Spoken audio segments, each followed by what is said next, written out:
It's that time of year!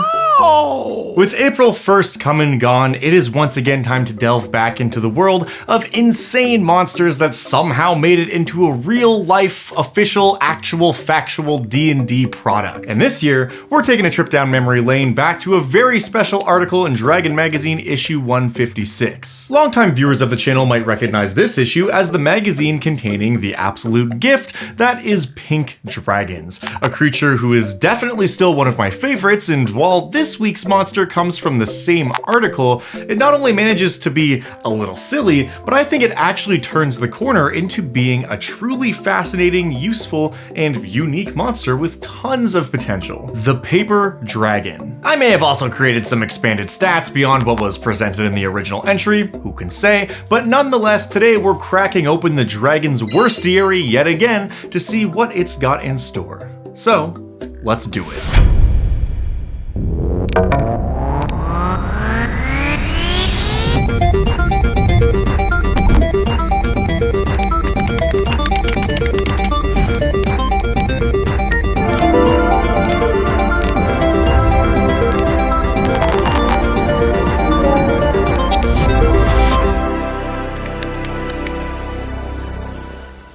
The April issues of Dragon Magazine were notorious for having jokey articles about monsters, adventures, and all kinds of other stuff. But Dragon 156 is by far the most commitment to the bit of any April Fool's issue they've ever printed. In this issue on page 10, we find not necessarily the monstrous compendium for edition, our new bestiary, or maybe it's our worstiary. You tell us. This little menagerie holds such iconic creatures as the Death Sheep, Killer Spruce, and Mandrake. You know, all the classic critters you think of when someone says D&D. And on page 15, of course, is none other than the paper dragon. So, what the hell even is a paper dragon?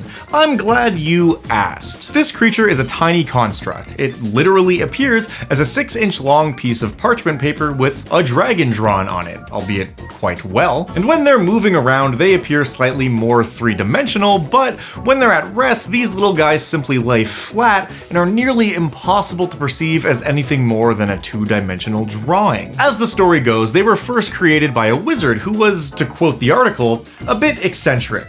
Obviously. They were given life in order to act as a subtle guardian of the wizard's arcane library. With these little dragons lurking in the pages of his books, any would-be thieves or snooping rivals would be in for a bit of a surprise when they opened up a magic tome only to be greeted with an angry little guardian. And of course, as with all attempts made to create new life by a wizard, it was a smashing success. Everything worked out, and nobody lost their life's work in an unfortunate accident. Just kidding, April Fools! It turns out that in the creation process, one little detail was overlooked, and that detail being the paper dragon's need to consume magical energy in order to survive. So rather than protecting the wizard's spell scrolls and magic tomes, the paper dragon saw them as a food source, and before long, the voracious little creatures had devoured the wizard's entire library, leaving him with nothing but a bunch of empty shelves. Oops! As much as you just hate to see it, that wizard unknowingly unleashed a menace upon the wizarding world. Because now, all those little magic-eating dragons were spreading the world over in search of a new food source, which is a tragedy that would send Dewey Decimal himself into a panic frenzy. But aside from destroying the life's work of a wizard who flew a few paper airplanes too close to the sun, what do these dragons get up to? Are they chill? Do they like to hang out? Well, for one, while legally they are constructs, these little dragons still have some very draconic tendencies. They enjoy keeping hoards that are essentially just overstuffed spell books, collecting spell scrolls to use as food, and other pieces of writing they just enjoy for one reason or another, or simply because they just like them. But speaking of their diet, when a paper dragon eats a scroll, they aren't exactly shredding it to bits in their tiny mouths, but rather they're literally sucking the magic letters off the page like an overzealous yogi pulling a boba ball through one of those giant straws. What's that about? And this not only leaves behind a blank piece of parchment, but also literally draws the magic ink from the scroll into the dragon. In time, this energy will of course be metabolized by the dragon, but until it consumes yet another scroll, it can unleash whatever spell it has last consumed as if it was casting the spell from the scroll itself. So if it manages to get its little papery paws on an extremely powerful spell scroll, this little CR2 dragon might suddenly be casting an incredibly dangerous bit of magic. But I suppose that's getting into some game mechanics, so let's move on and talk about how this creature actually works. Hold on there, partner. First we gotta talk about Zaman's Guide to the End of Times and how to fix it. Well, you heard the man. Also, what even is that? Zaman's Guide to the End of Time is a massive expansion to D&D 5e featuring a ton of new tools and systems to make your next campaign unforgettable. Enjoy meddling with the timeline as you travel freely across time and space using the all-new Paradox rule system to create easy-to-run time travel adventures rife with opportunity and consequences. And look at this little varmint. Ain't he cute? Well, that's just one of the new adorable familiars you can find to fight by your side while you make a mess of recorded history. Neat! We've also got a myriad of new spells, feats, magic items, and an expanded arsenal of deadly firearms, as well as some magical ammunition, so you can show the space-time continuum who's boss. Be the slick gunslinger you've always wanted to be with the new Gunner class. Upgrade and customize your trusty weapons and tackle any obstacles in your path with confidence, moxie, and a whole lot of hot lead. Ride ferocious sand sharks or majestic Jin horses into battle with improved mounted combat rules and specialized gear, or explore a sprawling city that evolves as you mess with time, ready to drop in any game world. Zaman's Guide is an over 700-page time-traveling, gun-slinging, scorpion-riding, paradox-creating, magic-crafting, camel-being, desert punk experience full of new subclasses, species, and mechanics all rolled into one incredible expansion. So, check it out on Kickstarter. The link is right there. Also, it's in the pinned comment. Also, it's in the description. Also, it's in the Declaration of Independence. So once again, thank you to Zaman's Guide to the End of Time and How to Fix It for bringing us here to talk about a little critter of our own. Speaking of which, let's get back to it, shall we? Sometimes I feel like the show is Blue's Clues for nerds. Am I Steve? The Paper Dragon clocks in with a CR of 2 and has a few familiar abilities clearly borrowed from the Pseudo Dragon. It has a paper cut attack, which is very similar to the Pseudo Dragon's Sting, potentially knocking a target unconscious or simply just poisoning them for up to an hour. They also have a standard rend attack, which is not particularly exciting, but basically serves as the dragon's primary method of dealing damage, because it's gotta have one of those. That is, of course, depending on the last spell scroll the dragon consumed. I gave this little dragon a trait called Scroll Consumption, which is more or less a codified trait to explain how their ability to consume and regurgitate spells actually works, which of course pairs with its final action, Regurgitate Spell, which allows the dragon to cast the last spell scroll it ate on up. I also gave this dragon a couple little ribbon details I thought were fun, such as the ability to read any written language and proficiency in all of the knowledge skills, but expertise on Arcana on account of the fact that, well, it has something of a Reader's Digest. See, because it eats scrolls. Eat any good books lately? These creatures are also very smart with an intelligence score of 16, putting them well above your average adventurer and at least 2 deviations above your average paladin. I also included a random table for the dragon, including a few spells that it might already have prepared to cast upon encountering one in a random fashion, but feel free to just have the dragon locked and loaded with any spell your little DM heart desires. Another detail about these dragons that I think is very fun is the fact that if the dragon is slain while it has a spell stored, if you're able to make a high enough Arcana check on the creature's body, you can unfold it in such a way that the magic of the spell is preserved, and the dragon's body essentially becomes a spell scroll of the last spell it consumed, which is really cool. Now, me being me, and my brain being what it is, I couldn't help but imagine what a more powerful version of this creature might look like. So on that note, allow me to present you to the second stat block for today, the Vellum Dragon. This CR10 version of the creature is in no uncertain terms a much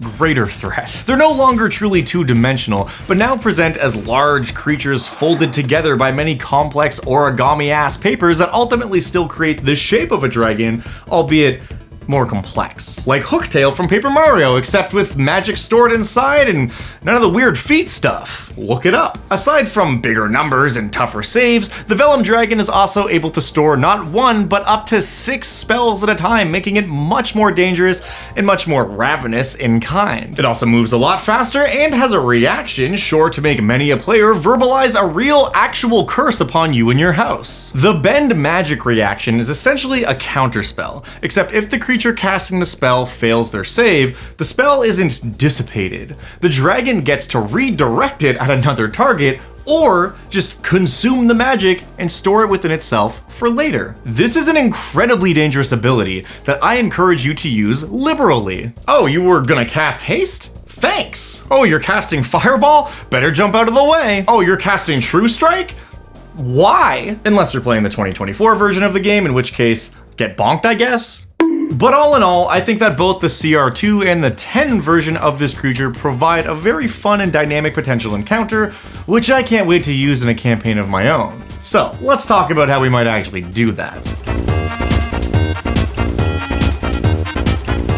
If your players are venturing through some kind of magic library or dungeon where lots of spell scrolls are present, this is an obvious candidate for a random encounter. However, if we want this monster to take on more of a dynamic or involved role in a story, there is tons of stuff we can do here. I really like the idea of a paper dragon just by dumb luck getting their hands on a ridiculously powerful spell scroll like Power Word Kill or Wish. This could make finding the creature the primary goal of your adventure. Maybe a wizard's prize spell scroll was consumed by a paper dragon and the party is tasked with killing the creature and bringing its body back undamaged before it can cast a spell and squander the incredibly valuable magic. Keep in mind though, these creatures are pretty smart, so it might be willing to try and strike a bargain with the party of its own. Or maybe it goes straight to the largest city and offers to cast Wish for the highest bidder, using all the money it collects to then purchase a mountain of low-level spell scrolls to feed itself for the next decade. Or hell, maybe it just wishes for a bunch of spell scrolls.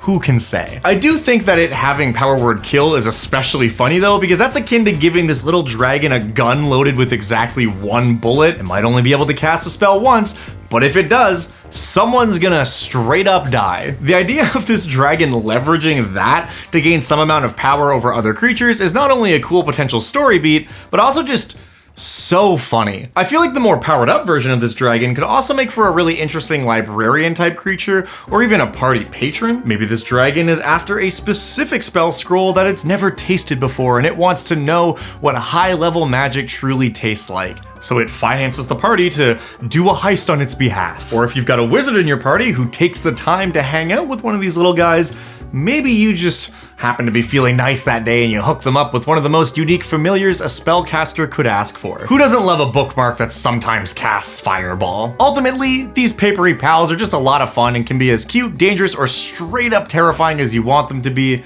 which is always a win in my book. As always, if you do want to use this monster, linked in the description down below is my 5th edition conversion of this creature in the form of a Google document complete with everything you need to run it in your own game. And over on the Dungeon Dad Patreon page, you will find all the same information rolled into a fancy schmancy stat block PDF, which contains all the same stuff, but has the new artwork there from Dakota Curry, who absolutely crushed it on this one. He's very fun to look at, and some nice layout, a cool little thing that you can print off, have it look all nice. And to be straight up with you, the Patreon just helps support me. I couldn't do this without you guys because food is expensive now. When did that happen? It's just, what are we doing? Like, it's crazy, right? Anyways, thank you so much for joining me in the tradition of making a video about a goofy monster for my first video of April. I had a ton of fun researching this guy and making the stat blocks. And I hope you have a fun time, I guess, watching this video and using it in your games. And speaking of Patreon, I should also mention it's time for Patron of the Week. This week's randomly selected patron is Hive Guy. The multitudes of support you send my way are much appreciated. Thank you. And thank you for watching. As always, if there's a monster from a previous edition of D&D, Pathfinder, another game, whatever, let me know in the comments down below or on the Dungeon Dad Discord and the Creature Suggestions channel. And your suggestion will be added to the master list of monster suggestions, and who knows, you might just see it show up on a future episode of Monster of the Week. the show you're watching. This is the part of the video where I would tell you any news or updates that are going on while the names of all these incredible people who help me do what I do scroll on by. I don't have a ton of updates for you. I guess really the only thing to talk about is I did D&D in a castle recently. I was DMing there, that was fun. I might make a video about that, so let me know if you want to see a video about that. And this year, just keep an eye open for lots of future announcements because I'm going to be doing a whole bunch of different conventions this year and probably running some games at them. So if you want to play in a one-shot with me, there will be a way to do that soon. But other than that, that's all I got for you this week. Thank you so much for watching, and I'll see you in whatever monstrous concoction of a video we come up with next week. Till then.